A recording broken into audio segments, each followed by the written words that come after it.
Cherie Gilbert gets pissed off with reporter and walks away from interview. Why? Watch this. Cherie Gilbert is one of the best Filipina actresses we have today. One would get the impression that she is snobbish, but she shows the opposite of that in real life, especially during interviews with media. However, this reporter took a step too far when she asked the veteran actress about a question that was a little too personal and frankly, dumb. After the events of Project Hairshot Clinic's The Whistles Road to World AIDS Day 2016 at Pineapple Lab in Makati City last October 20, Cherie was asked a few routine questions regarding the event and her upcoming projects. The actress gave off the feel that she was busy yet happy with her life, and was really excited to come to New York to see her kids. After that, a reporter asked her if she was aware of the latest issue of Andy Eigenman, her niece, and the real father of her son. The smile on Cherie's face instantly melted away and her mood became different, answering, "I am not in a position to react to this, and I think it's quite insulting that you asked me this. You ask Andy, it's her story to tell." After that, Cherie walked away and was clearly disappointed with how that particular media person ruined her mood. Invite you to watch the video. Goals: Alden Richards and Maine Mendoza have tied the knot and they've dominated the global Twitter trend. The right time has finally come for both Alden Richards and Maine Mendoza as they got to marry each other and eat bulagas kalyasari. The people inside the church couldn't stop screaming as they witnessed how both of them exchanged I do's. Aside from Lola Nidora, Tadora, and Tinidora, Maine's father Daddy Dodds and Alden's grandmother Lola Baba are also present in their wedding. Meanwhile, Helen Gamboa and Mike Enriquez are among the godparents of Alden and Maine in their wedding. They were about to seal their wedding with a kiss when suddenly, Lola Nidora fainted. But after she got back into her senses, Alden and Maine continued their first kiss as husband and wife. Netizens then believed that the vows that they've exchanged felt real and that those were from their hearts. Because of the killing that everyone felt in the wedding, the ALDUB wedding has topped the worldwide trends on Twitter. The official hashtag in their episode has dominated the worldwide trends on Twitter. Invite you to watch the video. Touching story of young kids in their uniforms selling sampaguita in front of Trinoma. Read it here. A netizen shared the heartwarming story of two young kids selling sampaguita flowers outside the mall while they were still in their uniforms. Rayan S. Fulgacino, the young girl in the photo, is a grade 8 student while her brother is in grade 6. They caught the attention of the netizen while they were selling sampaguita flowers in front of Trinoma in Quezon City. The kids shared the reason why they are out selling sampaguita flowers in their uniforms. Their mother passed away a long time ago and their father is at home sick, so they have no choice but to provide for themselves and their school needs. By selling sampaguita flowers, the two are able to make it through the day. Every day right after their classes, the siblings go outside the mall to peddle their wares.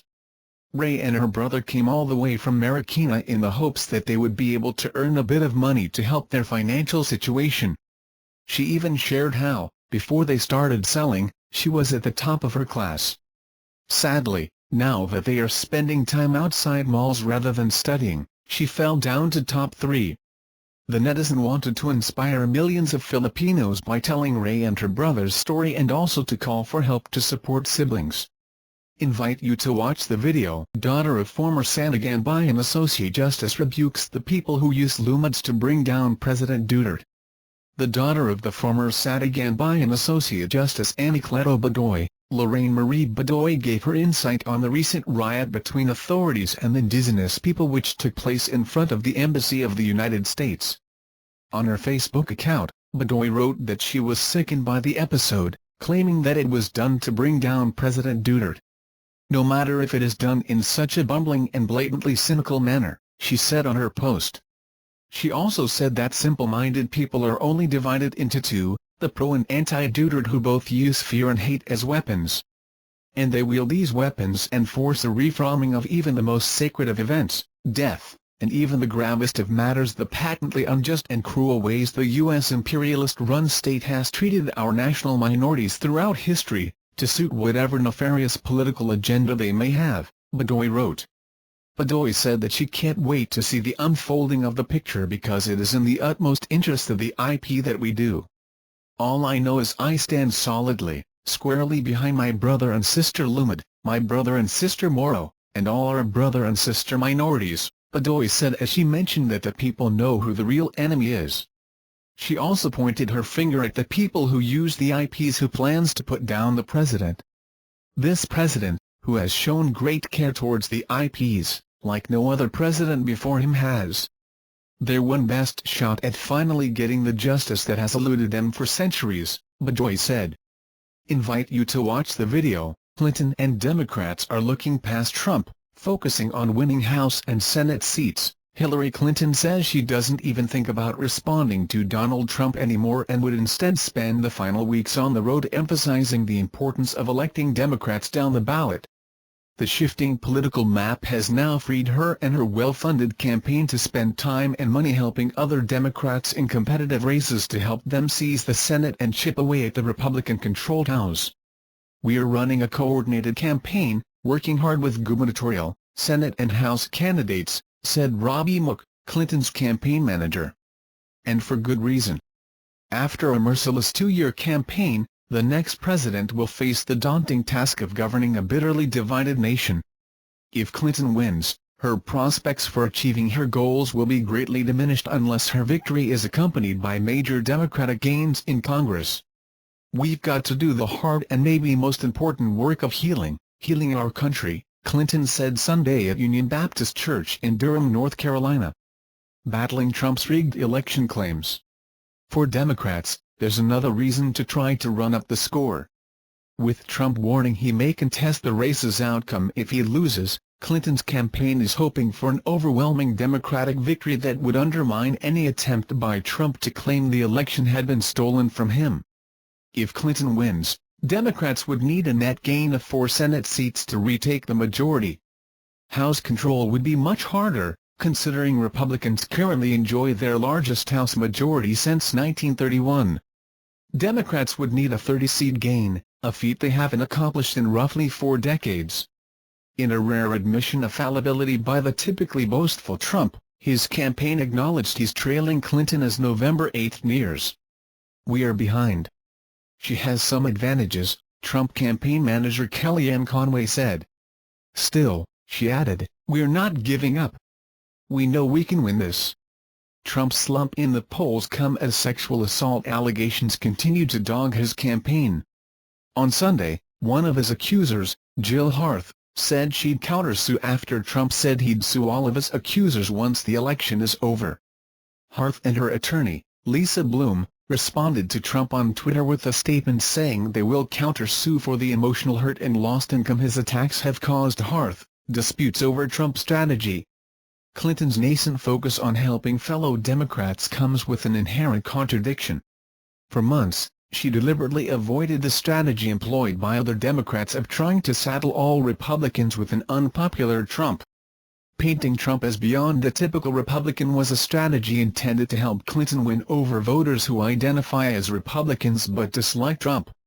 Yet it's been a major sore point for Democratic campaign groups, illustrated by an internal Democratic National Committee email in May that was hacked and later disclosed by WikiLeaks. "They don't want us to tie Trump to other Republicans because they think it makes him look normal," top DNC official Luis Miranda wrote under the subject line "Problem with HFA," an acronym for Hillary for America. Andrea Bozek of the National Republican Senatorial Committee, the Senate Republicans' campaign arm, said Clinton's last-minute push to aid Democrats was insufficient to make up for her party's shortfalls in recruiting competitive candidates this year. Democrats have relied on political gravity from the presidential race to carry them across the finish line, Bozek said. Indeed, as Clinton campaigned in North Carolina, where Democrats hoped to unseat Republican Senator Richard Burr, Clinton's argument appeared to rest on the hopes that voters offended by Trump would vote against Burr too. She said Democratic candidate and American Civil Liberties Union lawyer Deborah Ross knows that Trump is wrong for America. Unlike her opponent, Deborah has never been afraid to stand up to Donald Trump, Clinton said. Obama campaigns for Senate seats. Clinton isn't the only Democrat putting a premium on down-ballot races. President Barack Obama's recent itinerary has focused on competitive White House states that also have close Senate races. Obama flew Sunday to Nevada to campaign for the Democratic Senate candidate there before heading to California to raise money for House Democrats. He and Vice President Joe Biden have recorded ads, raised money and campaigned in person for dozens of Democratic candidates this year. In Nevada, the president is trying to help Democrats retain the seat of the Senate's top Democrat, Harry Reid, who is serving out his fifth term before retiring. The president was scheduled to speak at a rally at a Las Vegas area high school for Clinton and Senate candidate Catherine Cortez Masto, a former state attorney general whose opponent is Republican Representative Joe Heck. Late Sunday, Obama planned to speak at an event in San Diego to benefit the organization that leads party efforts to election Democrats to the House. His schedule included fundraisers in Los Angeles on Monday and Tuesday. Polls indicate that the presidential and Senate races in Nevada are extremely tight. Reid's seat is considered the only one Republicans could reasonably flip to their side this election. Outside groups have spent tens of millions of dollars trying to influence the outcome. Heck, now in his third House term, is trying to distance himself from Trump. 2 weeks ago, Heck said, "I cannot, in good conscience, continue to support him, nor can I vote for Hillary Clinton." But Obama is working to tie Republican candidates to Trump every chance he gets. "I mean, I know that some of them now are walking away. But why did it take you this long?" Obama said during a speech in Miami this past week when he criticized Senator Marco Rubio.